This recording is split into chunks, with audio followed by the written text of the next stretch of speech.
అసలు జరిగిన తప్పు ఎక్కడ చెప్పమంటారా? అసలు తప్పు ఎక్కడ జరిగింది చెప్పమంటారా? 2014 నుంచి 2019 మధ్యలో 276 రూపాయలు పెట్టి కొన్నటువంటి నెయ్యిలో అసలు కల్తీ జరిగిందండి.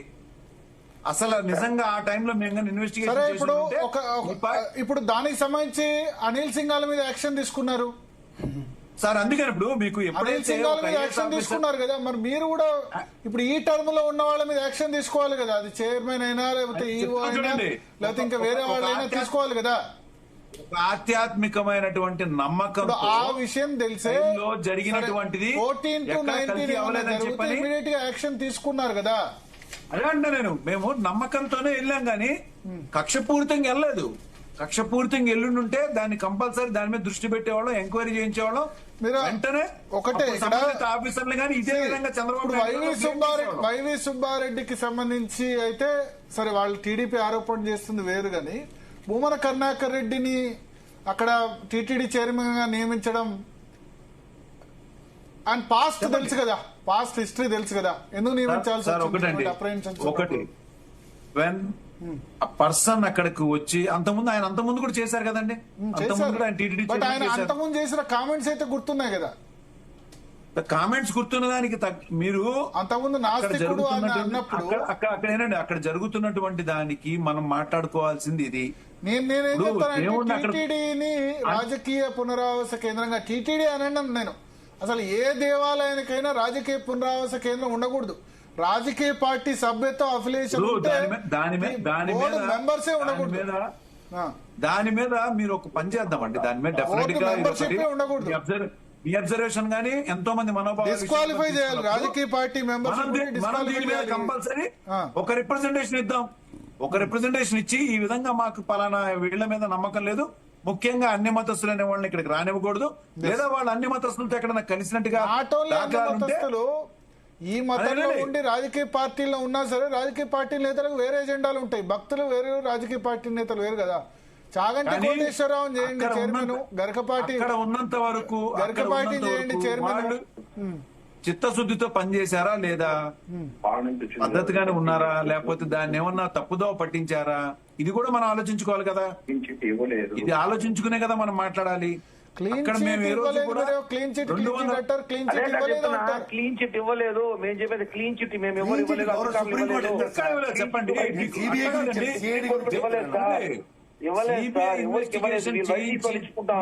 ఎటువంటిది కలవలేదనే రిపోర్ట్ కూడా మీరు పక్కన పెట్టి వాళ్ళ వన్ మ్యాన్ కమిటీగా వేసుకుని సార్ ఇవ్వలేదు అన్నప్పుడు ఇంకా అనవసరం అండి. ఆల్రెడీ మీరు ఇవ్వలేదు అన్నప్పుడు ఉండదు. మీరు ఒక కన్క్లూజన్ వచ్చేసారు, మీరు ఒక కన్క్లూజన్ వచ్చారు, పాపం జరిగిపోయింది బ్యానర్ పెట్టారు. మరి ఫైనల్ జడ్జిమెంట్ రాకుండా మీకు ఏ రైట్ ఉంది చెప్పండి అట్లా పెట్టడానికి? పాపం జరిగిపోయిందని బ్యానర్స్ పెట్టడానికి ఏం రైట్ ఉంది చెప్పండి మీకు? When there is no final judgement has been revealed మీరు ఎందుకు అట్లా పెట్టాల్సి వచ్చింది? అయినాక పెట్టండి. రాష్ట్రం మొత్తం కాదు, ప్రతి సందుకి పెట్టండి, అన్ని చోట్ల పెట్టండి. రాకుండా మీరు ఎట్లా జడ్జిమెంట్, మీరెట్లా కన్క్లూడ్ చేసి ఇవన్నీ బ్యానర్స్ పెడతారు చెప్పండి? అది తప్పు కదా. మరి మీరు క్లీన్ చిట్ అని చెప్తే ఇంకేం చెప్తారు? మీరు క్లీన్ చిట్ ఇవ్వకుండా మీరు పెట్టిన తర్వాత మాట్లాడింది ఇప్పుడు మీరు పెట్టిన తర్వాత మీరు ఇవన్నీ పెట్టిన తర్వాత రిపోర్ట్ బేస్ చేసుకున్నాక మేము మాట్లాడాం. కానీ చెప్పిన తర్వాతనే మేము బ్యానర్లు పెట్టాం. మీరు చూసుకోండి ఒకసారి. మేము డైరీ డెవలప్మెంట్ బోర్డ్, తప్పు తప్పు తప్పు ఇవన్నీ కూడా మేము బ్యానర్లు కట్టాం. మీరు యూ వాంటెడ్ టు బ్లేమ్ దాన్ని ఎవరు ఆపలేరు ఎవరు? నరేంద్ర గారు ఇష్టం వచ్చినట్టు చెప్పుకోవచ్చు. నరేంద్ర గారు సబ్మిషన్ చూడండి.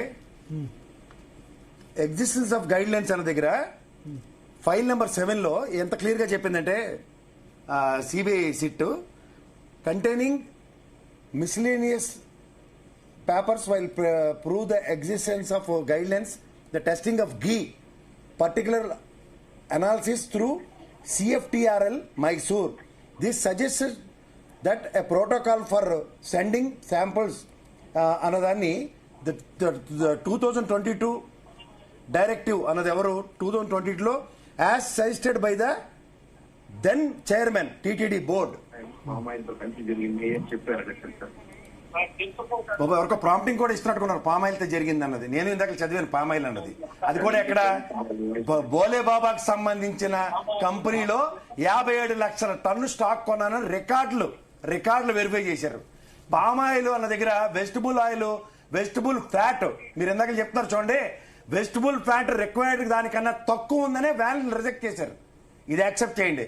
చైర్మన్, అప్పుడున్న దెన్ చైర్మన్ టీటీడీ అంటే సుబ్బారెడ్డి 2022లో ఆయన కేటగారికల్ గా ఇనిషియేటివ్ తీసుకుని మైసూరుకి శాంపిల్స్ పంపించమన్నాడు ఈ కండమ్నేషన్ మీద. సో అక్కడ చర్యలు పర్ఫెక్ట్ గానే జరిగాయి. ఈ దౌర్భాగ్యం మీ గవర్నమెంట్ రాగానే, గవర్నమెంట్ వచ్చిన ఆనందంలో జరిగే దైద్యంలో అక్కడ ఎంప్లాయీస్ కాన్స్పిరసీ. మీరు చదువుకుంటే చార్జ్ షీట్ లాస్ట్ పేజీలన్నీ ఎవరెవరు పనికిమాలిన ఏదో పనులు చేశారో వాళ్ళందరి పేర్లతోనూ గుండొత్తిమని చెప్పారు. దీనికి చెప్పండి, ఇక్కడ కండామినేషన్ ఎక్కడ జరిగిందంటే వెళ్ళిన 4 కంటైనర్లో ఉద్యోగస్తులు ఎదవాలంటారా మీరు? ఎవరు టీటీడీ ఉద్యోగస్తులు ఇక్కడ పనికిమాలిన పనులు చేసిన వాళ్ళు ఖచ్చితంగా ఎదవలే. హిందువులు మనోభావాలు గాయం చేసినాడు ఎదవే. వినండి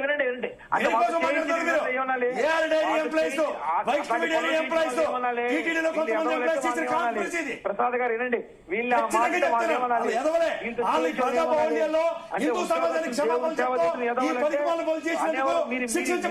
మీరు చెప్తారు వెదవాలనాల్సిందే. ఇంకా మీరు దేవుని సేవ చేసే టీటీడీ ఎంప్లాయీస్ వెదవులు ఎలా అంటారు?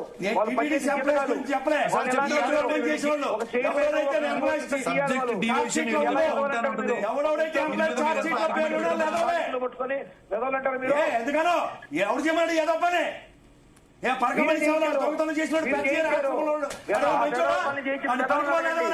పని చేసి వెదవలు అడగండి. చేస్తారు ఆపండి సార్. ఉద్యోగస్తులకు వెదవాలంటారు మీరు? ఎలా మాట్లాడతారు? ఖచ్చితంగా మాట్లాడాలి.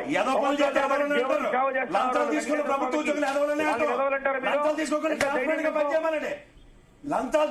ట్రాన్స్పరెంట్ గా పనిచేయమనండి. హిందూ మనోభావాలకు సంబంధించిన దాంట్లో ట్రాన్స్పరెంట్ గా పనిచేయమనాలి. ఎంత ధైర్యం మీకు? వెదవలని ఎందుకంటే వెదవలని అంటాం. మీ ఆయిల్ జరిగింది కాబట్టి ఎంప్లాయీస్ కి మెచ్చి మేకతో వేసుకోండి. ఈ కాన్స్పిరసీలో మీరు కూడా పార్ట్ అండ్ పార్సల్స్ అవుతారు కదా. జగన్మోహన్ రెడ్డి ప్రభుత్వం ఆయనకి సలహాదారు ఇస్తే ఉద్యోగస్తులు వెదవాలంటే ఏమనుకుంటారు మీరు? ఇన్వాల్వ్ అయిన టీటీడీ ఎంప్లాయీస్ ఎవరైతే అందరూ ఎదవలే. తమ్మచలకుందా హిందువుల మనోభావాలు అంటే దాని గురించి మాట్లాడాలి. మిమ్మల్ని ఏమనాలి? మిమ్మల్ని ఏమనాలి? ఏమనుకో హిందువుల మనోభావాలు గాయం చేసిన ఎవరికి క్షమించండి. పనికిరాని పని చేసిన వెదవల్ని వెనకేసుకొస్తున్నా సంగతి చెప్తున్నాను నేను. ఎవడైతే ఒక్క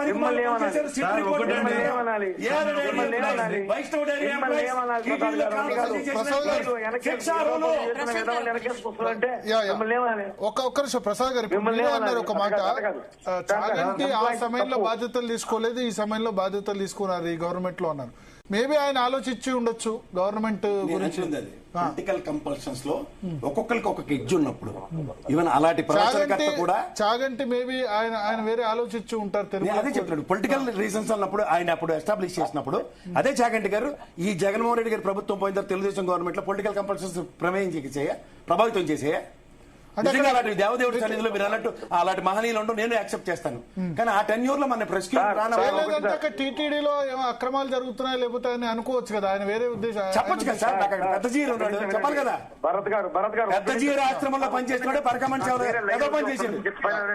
కిరణ్ రాయల్ గారు అప్పుడు ఒక్క నిమిషం, చాగంటి కోటేశ్వరరావు గారు అప్పుడు ఎందుకు బాధ్యతలు తీసుకోలేదు అని క్వశ్చన్ చేస్తాను. నేను ఇంతకుముందు అన్నానంటే టీటీడీ చైర్మన్ కి ఎలిజిబుల్ చాగంటి కోటేశ్వరరావు లేకపోతే గరికపాటి నరసింహారావు లేదా సామవేద భరత్ గారు ఒక్క మాట చెప్తా ఫైనల్ గా. ఫస్ట్ నేను మాట్లాడే ముందు తిరుమల తిరుపతిలో 30,000 మందికి పైగా ఉద్యోగస్తులు, 15,000 పైగా పర్మనెంట్ ఉద్యోగస్తులు, 15,000 మంది టెంపరీ ఉద్యోగస్తులు వెంకటేశ్వర స్వామి కోసం జీతం కోసం కాదు, వెంకటేశ్వర స్వామి భక్తితో పనిచేస్తున్నారు, వాళ్ళు చేస్తున్నారు. వాళ్ళ దగ్గర గతంలో ఇప్పుడు రాజశేఖర రెడ్డి సీఎం అయిన నుంచి ఇప్పటిదాకా వాళ్ళందరినీ కూడా ఈ జగన్మోహన్ రెడ్డికి రాజశేఖర రెడ్డి కానీ వాళ్ళ స్వలాభం కోసం వచ్చిన చైర్మన్లు ఈఓలు వాళ్ళని బలిపశువులు చేశారు. ఇది వాస్తవం. ప్రతి చోట చెప్పి సంతకం పెట్టించుకోవాలి, బెదిరించి సంతకాలు పెట్టించాలి, లేకపోతే కేసులు పెట్టి జైలుకు పోతారని చెప్పి సంతకాలు పెట్టారంటే కానీ అలాంటి ఉద్యోగస్తుల్ని వెంకటేశ్వర భక్తుల్ని వెదవలనడం పోయి ఫస్ట్ ప్రసాద్ గారి క్షమాపణ చెప్పాలి, మాట వెనక్కి తీసుకోవాలి. సీరియస్ చెప్తున్నా, వెంకటేశ్వర స్వామిలో ఆయన పనిచేసే తీసుకోను తిరుమల అని చెప్పారు. అంటే దేవస్థానం భక్తులకి క్షమాపణ ఏది మీ ఉద్దేశం ఏంటి? చెప్పండి సార్. ఛార్జ్ షీట్ లో ఉన్న వాళ్ళు, ఛార్జ్ షీట్ లో ఉన్న వాళ్ళు. ప్రసాద్ ఏమన్నా ప్రసాద్ గారిని నేను నేను ఒకటే క్షమాపణ మాట చెప్పాలి, చెప్తాను. చెప్తేనే మాట్లాడతా, కిరణ్ రాయ్, డిబేట్ కట్ చేస్తా నేను. నేను చెప్తాను, నాకేం అవ్వట్లేదు. నేను హిందువుల మనోభావాలు గాయం చేసిన ఉద్యోగస్తులు వెదవాళ్ళందుకు ఆయన టీడీడీ ఉద్యోగం క్షమాపణ చెప్పకపోతే మరి వినాలి కదా, మీరు అడిగారు కదా, నేను చెప్తున్నాను కదా క్షమాపణ వినండి. ఏం చెప్పండి, క్షమాపణ చెప్పండి. చెప్తాను, వినండి. అలాంటి వెదవలు వేసుకుని మిమ్మల్ని ఏమనాలి? ఆ సుబ్బారెడ్డి ధర్మారెడ్డి వెనకేసుకుని వెదవల్ని ఏమనాలి? ఎవరైనా కేసుకొచ్చాడు సార్, ఎవడైనా కేసుకొచ్చాడు? వినండి, మీరు అడిగిన తర్వాత నేను చెప్తాను. వాళ్ళకి వస్తారు. వినండి, వినండి. ఒక్క నిమిషం అండి కిరణ్ రాయల్ గారు, మీ క్వశ్చన్ ఆన్సర్ చెప్తున్నారు కిరణ్ రాయల్ గారు. ఒక్క నిమిషం వస్తున్నారు. ఆగండి, ఆగండి. ఎవడో భోజనం వస్తుంది, ఏదో ఒక డెలిబరేషన్ ఇచ్చుకుని పోతే అలాగా? ఒక్కటి ఒక్క విషయం నేను చెప్తున్నానండి. అడిగారు, చెప్తున్నాను, వినండి. ఆయన క్షమాపణ చెప్తే మాట్లాడతానండి. మరి వినండి, ఒక నిమిషం. ఆయన కూల్ ప్రసాద్ గారు. ఈ అనవసరమైన ఆర్గ్యుమెంట్ వింటారా? కిరణ్ రాయల్ గారు, నేను ఎవడే చెప్తున్నాను. కిరణ్ రాయల్ గారు ఆయన క్షమాపణ చెప్పాను, ఆయన క్షమాపణ చెప్పను, అది తప్పు చేసిన వాళ్ళని అన్నాను, అందరినీ నేను అనలేదు ఇప్పటికీ అని చెప్తున్నాను సార్, ఈ ఒక్క చార్జ్ నిమిషం. షీట్ లో ఉండండి, ఈ చార్జ్ షీట్ లో ఎవరెవరైతే పేర్లు మెన్షన్ చేశారో, టీటీడీ ఎంప్లాయీస్ ఎవరైతే కాన్స్పిరసీ చేశారో, నేను ఖచ్చితంగా వాళ్ళని వెదవలన్నాను. నాకు మిగిలిన టీటీడీలో ఇందాక కిరణ్ రాయ్ గారికి చెప్పిన ఎవరైతే ఎంప్లాయీస్ స్వచ్ఛందంగా పనిచేస్తున్న వాళ్ళు ఉద్యోగం, వాళ్ళనే హక్కు నాకు లేదు, వాళ్ళ మనోభావాలు గాయపరిచే హక్కు కూడా నాకు లేదు, నేను అన్నకూడదు. సరే. కానీ ఈ పనిలో ఏమన్నా ఈ సార్? దేవదేవుడి సన్నిధిలో ఎవరైతే పనికి మనం పనిచేశాడో వాళ్ళని ఖచ్చితంగా వెదవలంటాను, నేను కన్ఫైన్ అయి ఉన్నాను. చెప్పండి. నేనే చెప్తున్నాను, ఈ పనిలో నేను నకలించి కూడా చెప్తుంది అదే. నేను ఎంప్లాయీస్ అందరినీ మీరు ఆపాదించుకుంటున్నారు. Okay. ఈ పనిలో ఏదో పని చేసిన వాడిని ఎవరినైనా స్పేర్ చేయకూడదు. Okay. ఇది హిందువుల మనోభావాలకు వందలాది కోట్ల మంది హిందూ మనోభావాలు గాయపరచడానికి ఎవరిచ్చారు వాళ్ళకి హక్కు? Okay. లంచం తినడానికో లేకపోతే దిక్కుమాల పనులు చేయడానిక, ఆ దేవదేవుడి సన్నిధిలో దేవుడి పేరు చెప్పి ఈ మకిలి అంటించడానిక? అలాంటి వాళ్ళు ఎందుకు మనం స్పేర్ చేయాలి? Okay. దీని మీద నాకు తీవ్ర ఆక్షేపణ. ఒక్క నిమిషం ప్రసాద్ గారు. నరేంద్ర గారు చెప్పండి, ఏదో చెప్తున్నారు. Yes, close కాదండి, చేద్దాం, నరేంద్ర గారు. మీరు 2 minutes లో close చేయాలి. టాపిక్ కి మీరు ఎందుకు ఎంటర్టైన్ చేస్తున్నారు నాకు అర్థం కావట్లేదు. ఇప్పుడు ఆయన ఏమంటాడు, తప్పు చేసిన వాళ్ళని ఎదవాలని అంటున్నాము, బానే ఉంది. ఇప్పుడు తప్పు అనేది ప్రూవ్ అవ్వకుండా, కాన్స్పిరసీ ప్రూవ్ అవ్వకుండా, Kiran royal how you can blame మన వైవి సుబ్బారెడ్డి గారిని, కరుణాకర్ రెడ్డి గారిని అలాంటి ఎదవలను వెనకేసుకొస్తున్నారు? ఆయనకేం రైట్ ఉంది చెప్పండి? సరే, ఇక Does he have any right? వాళ్ళని కూడా ఎలా అంటారు? కరెక్ట్ కాదు. Yes. ఆయనకు ఆ రైట్ ఎవరిచ్చారు చెప్పండి? Yeah. ప్రూవ్ అవ్వకుండా, కాన్స్పిరసీ ప్రూవ్ అవ్వకుండా Yeah, okay. ఇష్టం వచ్చినట్టు వాళ్ళు మాట్లాడటానికి, నువ్వు టాపిక్ డైవర్ట్ చేయడానికి మాట్లాడతారు. So, సిబిఐ రిపోర్ట్ ఇచ్చినా కూడా దాని మీద రెస్పెక్ట్ ఎవరు? ఎన్టీఆర్ రిపోర్ట్ ఇచ్చినా కూడా దాని మీద రెస్పెక్ట్ ఎవరు? మీకు కావాల్సిన రిపోర్ట్ ఏంటి? కల్తీ జరిగింది. మేము చెప్తున్నాం కదా, అసలు కల్తీ అనేది జరిగింది కేవలం 2014 నుంచి 19 మధ్యలో. దాన్ని మేము చూడలేదు. ఆ టైంలో జరిగిన కల్తీ మీకు తెలుసు కాబట్టి. అసలు కల్తీ జరగలేదా 19 నుంచి 24 మధ్య? జరగలేదనేది ఇంకా రిపోర్ట్స్ ఇచ్చిన తర్వాత కూడా ఇంకేం కావాలి చెప్పండి? 19 నుంచి 24 మధ్య రిపోర్ట్స్ అసలు వచ్చినప్పుడు మీరు నమ్మకపోతే చూడండి. శాంపిల్ లేదన్నారు తప్ప కల్తీ జరగలేదని అనలే కదా.